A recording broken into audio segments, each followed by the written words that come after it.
Notes following the story. The verse states that Hashem Yisbarach has an oven in one place and fire in a different place. Distant from the oven,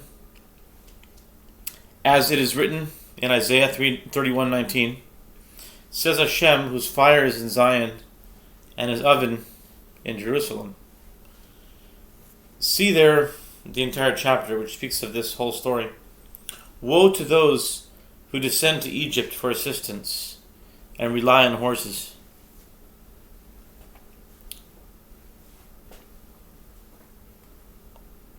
Verse 3.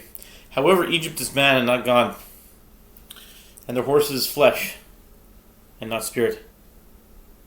Alluding to the country, the land of riches, that they relied upon to save them, for according to their mistaken beliefs they considered them all gods, and their horses angels, as explained above in the story. See there.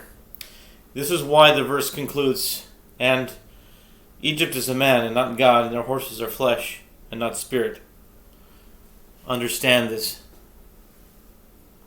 And Hashem will stretch out his hand, and the helper and the helped will stumble and fall, and together they will all perish. This alludes to the hand. For on the hand they saw that both would perish together, the helper and the helped, as mentioned. Like the growling of the lion and the young lion over his prey, which a band of shepherds is called forth against, etc. Verse 4. Like flying birds, verse 5, this alludes to the lion and the birds mentioned. Take a good look above, inside the story, and understand. For on that day each man will detest his silver idols and gold idols. Verse 7. And Assyria shall fall by the sword, not of man, and shall flee from the sword. Verse 8. And his rock shall become weak from fear. This alludes to the three powers of the sword in the story. And he will fall, and he will flee, allude to two of the powers, and his rock will become weak from fear, alludes to the illness of Dar, where one's strength and power wither and disappear. For his rock refers to their strength. This alludes to the third power of the sword. Take a good look and understand. Then, the verse 9 concludes, says Hashem, whose fire is in Zion, and an oven he has for it in Jerusalem. These are the oven and fire in the story. Look and see, and understand how this chapter explains the entire story. All the above were the Rebbe's words, and Rabbeinu of blessed memory said this explicitly, that the entire story from beginning to end is alluded to in its entirety in this chapter, Isaiah 31. And he said that all the ideas of the story, all of them, can be found in the scriptures and so forth. You shall render impure the plating of your silver graven idols, and the adornments of your golden molten idols. Disperse and strange them like a menstruating woman. Proclaim on it expulsion, Isaiah 30:22. And similarly the verse, on that day the man will throw away his silver gods and his gold gods to deep ditches, to come into the crevices of the rocks, Isaiah 2:20-21.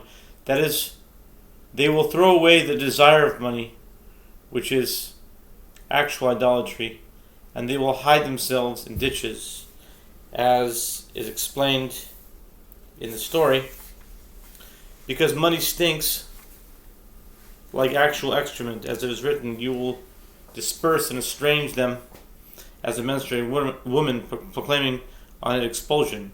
Say, go out, is the same root as tsoa, excrement. And so forth. One can find all the phenomena of the story in the scriptures and so forth. But the integral story in its entirety was said on the aforementioned chapter, for there it is all explained and alluded to entirely. However, we do not know how, beyond what the Rebbe revealed to us explicitly, what is explained above, but the rest of the story's events, we did not merit to perceive how they are hinted in that chapter. However, he stated explicitly that the entire story is alluded to there. The order of the king and his men is as follows: the prayer leader and the warrior, the treasurer and the sage, the orator and the faithful friend, the queen's daughter and her child, the king and the queen, or the queen and the king. That is their order, and they correspond to the world of rectification. And they are 10 concepts, but they are not reckoned in order. That is, these 10 are not reckoned according to the order explained in books of Kabbalah. But there are hidden factors. It is also explained in the books that when the influx of one attribute passes through another attribute, when the influx tarries there, then it is named after that attribute. That is, the hosting attribute, in which tarrying in it is the influx of another attribute which is passing through it, is called by the name of the attribute from which that influx is coming. And because of this, the order here is different. There are also other elements involved, which are elucidated to those proficiently adept in the books.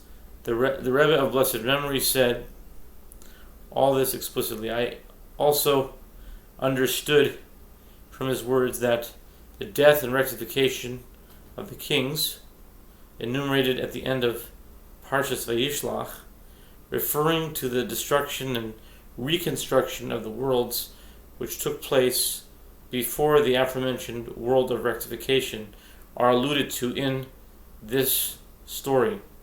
Although neither the aspect of the destruction nor the aspect of the rectification are mentioned in the order of the 10 aspects mentioned above, for reasons and factors mentioned above.